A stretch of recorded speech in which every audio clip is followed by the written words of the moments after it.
നന്മ കൽപ്പിച്ചു, തിന്മ വിരോധിച്ചു, പക്ഷെ അത് സ്വന്തം ജീവിതത്തിൽ പ്രാവർത്തികമാക്കിയിട്ടില്ല.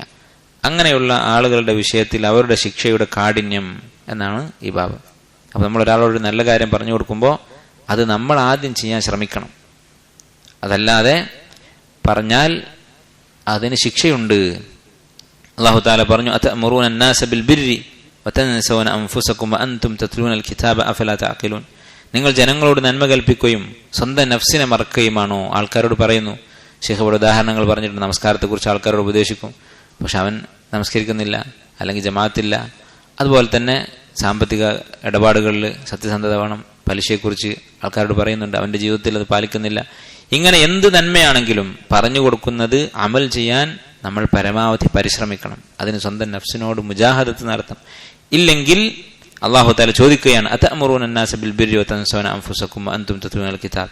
നിങ്ങൾ കിതാബ് പഠിച്ചിട്ട്, ഖുർആൻ അല്ലെങ്കിൽ അഹ്ലുൽ കിതാബിനോടാണ് പറയുന്നത്, നിങ്ങളുടെ തൗറാത്തും ഇഞ്ചീലും പഠിച്ചിട്ട് നിങ്ങൾ ആളുകളത് പഠിപ്പിക്കുകയും സ്വന്തം കാര്യം മറക്കുകയുമാണോ? അഫലാ തഅഖിലൂൻ, നിങ്ങൾക്ക് ബുദ്ധിയില്ലേ? അപ്പോൾ ബുദ്ധിയില്ലാത്തതിൻ്റെ ഒരു അടയാളമാണ് ഈ സ്വഭാവം, പറയുന്നതിനെതിരായി പ്രവർത്തിക്കുക എന്നുള്ളത്. അതുപോലെ അല്ലാഹു തആല പറഞ്ഞു, യാ അയ്യുഹല്ലദീന ആമനു ലിമ തഖൂലൂന മാ ലാ തഫ്അലൂൻ. മുഅ്മിനീങ്ങളെ, നിങ്ങൾ ചെയ്യാത്ത കാര്യം എന്തിനാണ് പറയുന്നത്? കബുറ മഖ്തൻ ഇൻദല്ലാഹി അൻ തഖൂലു മാ ലാ തഫ്അലൂൻ. നിങ്ങൾ ചെയ്യാത്ത കാര്യങ്ങൾ ഉപദേശിക്കുക എന്നുള്ളത് അള്ളാഹുവിന് വലിയ കോപമുള്ളതാകുന്നു. മഖ്ത് എന്ന് പറഞ്ഞാൽ അശദ്ദുൽ ബുഗ്ൾ, അള്ളാഹുവിന് ഏറ്റവും അധികം വെറുപ്പുള്ള കാര്യങ്ങൾപ്പെട്ടതാണ് എന്നാണ് പറഞ്ഞത്. അപ്പൊ അല്ലാഹു സുബ്ഹാനഹു വ തആല വെറുക്കുന്ന കാര്യമാണ് ഒരു മനുഷ്യൻ താൻ ചെയ്യാത്ത കാര്യം ഉപദേശിക്കുക എന്നുള്ളത്. അതിനർത്ഥം എന്താണ്? നേരത്തെ നമ്മൾ പറഞ്ഞിട്ടുണ്ട്, നമ്മൾ ചെയ്യുന്ന ഒരു തെറ്റ് അത് തന്നെ വേറെ ആൾ ചെയ്യുന്നത് കണ്ടാൽ തടയണോ വേണ്ടേ? തടയണം. കാരണം അള്ളാഹു വെറുക്കുന്നതാണ് രണ്ടും. തിന്മ കണ്ടിട്ട് മിണ്ടാതിരിക്കുന്നത് അള്ളാഹു വെറുക്കുന്നതാണ്, ചെയ്യാത്ത കാര്യം ഉപദേശിക്കുന്നത് അള്ളാഹു വെറുത്തതാണ്.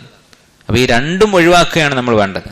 നമ്മളത് ജീവിതത്തിൽ കൊണ്ടുവരികയും ആളുകളെ ഉപദേശിക്കുകയും, ഇതാണ് ഒരു മുഅ്മിന് നിർബന്ധമായിട്ടുള്ളത്.